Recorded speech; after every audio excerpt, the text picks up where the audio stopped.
Hi everyone, thank you for joining me. I have a few card examples featuring Spellbinder's Peony Background Press Plate from Yana's Let's Celebrate collection. This is a gorgeous design, and I have to say the rest of the collection is equally as breathtaking. These are quick and easy cards. After making 5, I had to stop myself. This is absolutely addictive. Started off by creating several backgrounds.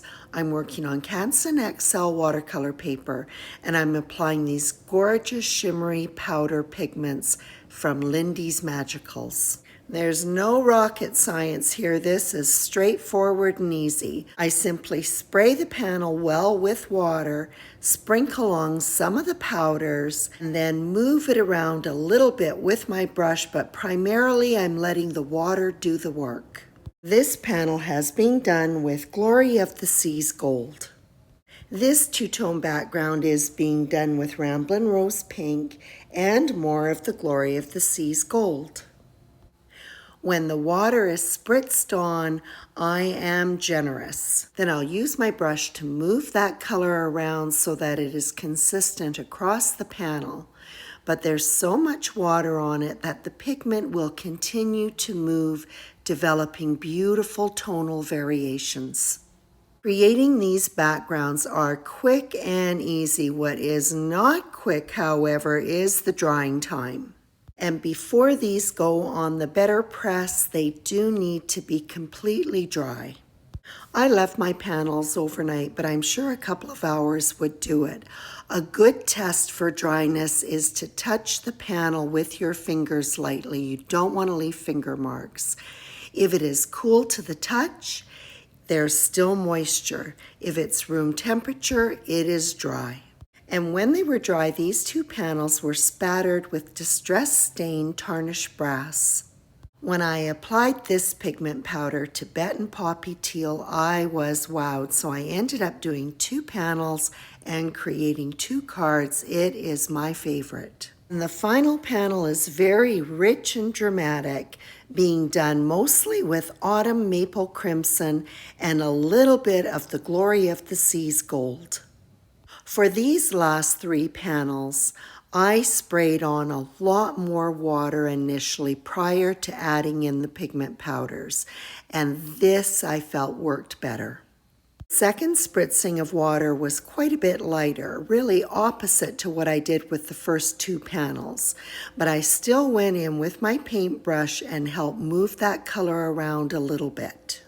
And here are 2 of the 3 backgrounds set aside to dry. All of my panels are 4 1/4 inches by 5 1/2 inches. To begin, the panels will be lined up to the A2 registration marks on the platen and held in place with low-tack tape. The Peony Background Plate is a little bit larger than A2 size, which is perfect, so you know that you're going to get a full edge-to-edge design. For this panel, I'm applying Better Press black ink. There's quite a bit of ink to be applied. I started off with small circular motions and then went back and reapplied the ink again in tapping motions to get a smooth ink surface. The platen is snapped onto the magnetic feet of the platform and then rolled through the die cutting machine. And look at this result. It is so dramatic to see this panel transformed into a sea of peonies. The last 4 panels are going to be embossed. This pretty background of pink and yellow is going to be done up in gold embossing powder. First, to clean the plate, I'm applying Ranger's Archival Ink Cleaner with its dauber end right across the entire plate. Then I'm just laying down some paper towel to pick up the liquid and then finishing off with a baby wipe. So what do you think? Should I have done the embossed panels first? And I'll just finish up by laying down another piece of paper towel and making sure that it's dry. And now on to the magnetic chase. I'm applying a clear, slow drying ink to the plate called Versamark. I want to make sure that I've got good coverage, so I apply the ink a couple of times to the entire background. Well, that's probably more than a couple of times. And then after the platform goes through the die cutter, then my panel is sprinkled with gold embossing powder. And those are not specks of powder on the flowers. Remember, this panel had been spattered with the tarnished brass. There's something so magical about melting the embossing powder. I never get tired of it. But on a background like this, it is amazing. I love seeing the background defining the peonies and all of their pretty details. And in shimmery gold, this is a really beautiful panel. So remember, I did 2 panels using the Tibetan Poppy Teal pigment powders. Both of these panels are going to be done with white embossing powder.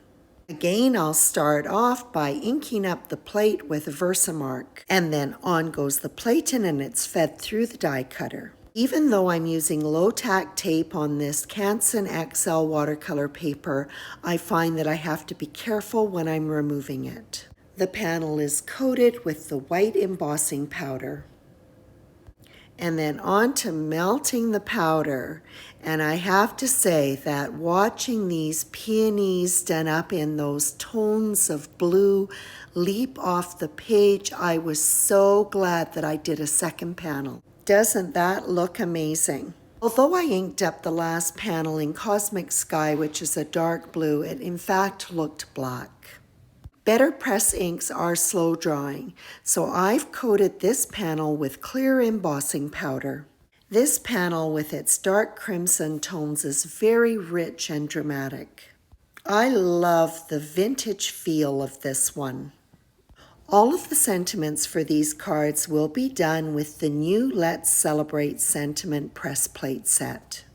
I'll be using each of the 4 main sentiments, but there are lots of secondary sentiments included. For all of the cards, I've chosen cardstock that coordinated well with those pigment powder backgrounds. This gold embossed sentiment on the soft pink cardstock is destined for the, pink card. For one of the blue cards, the panel will be cut down so that it will be placed on this panel that is taped to the platen of the Better Press. So I wanted my sentiment to be on the right-hand side of the bottom of the panel, so when I position the sentiment onto the Better Press chase, I make sure that it is on the left-hand side. This sentiment is destined for the second blue background card. That will stay full panel, so this is going to be die cut with the coordinating die, and it is embossed in white. This dark burgundy cardstock goes really well with that crimson pigment powder background. I initially inked it up with the Better Press black ink, but it just didn't stand out enough. However, no problem, because this ink is slow drying. I just took it and coated it with gold embossing powder. And this final sentiment for the yellow card has been done with the black ink. For 4 of the 5 cards, the sentiments will be die cut with the coordinating dies. Depending on whether the card was a light or dark one, these dies were also used to cut either black sheet foam or white sheet foam. One of the blue pigment powder backgrounds will be die cut and sit on this panel. The panel is being trimmed down so that it measures 4 inches by 5 1/4 inches. Going to use a new nesting die set, mirrored arch labels. I just love it. I've cut the pigment powder with one of the labels and the next size down to cut foam. Foam can sometimes stretch a little bit as it goes through the die cutter. The smaller size will still give lots of support for the die cut with no fear of any of that foam showing around the edges. The panel is adhered to an A2 size card base and then finished up by adhering that foam back die cut. The other blue panel was trimmed down to 4 by 5 1/4 inches and adhered to an A2 size card base. The sentiment was adhered to the foam die cut and then onto the card, and as easy as that, another card is completed. The pink peony panel was trimmed to 3 3/4 by 5 inches and adhered to pink cardstock that was just slightly larger for a very thin reveal. The panel was then adhered to an A2 size card base. Pink matting is the very same cardstock that was used for the sentiment. After the sentiment is mounted on the foam die cut, it is adhered to the card front, completing card 3. Like one of the previous cards, this panel was also die cut with a die from the Mirrored Arch Labels die set. The gold foil cardstock was cut with the next largest die. It is adhered to an A2 size black card base followed by the sentiment. For the final card, the panel was trimmed to 4 1/4 inches by 5 1/2 inches and adhered to a black card base. The sentiment was adhered to the black foam die cut and then onto the card. And that completes this set of cards featuring Spellbinder's Peony Background Press Plate from Yana's Let's Celebrate collection. In almost every respect, these are quick cards. They're definitely easy ones. But the only thing that does take some time is the drying of the pigment powder panels. I loved making these cards and I hope you enjoyed this video. As always, I appreciate your visit.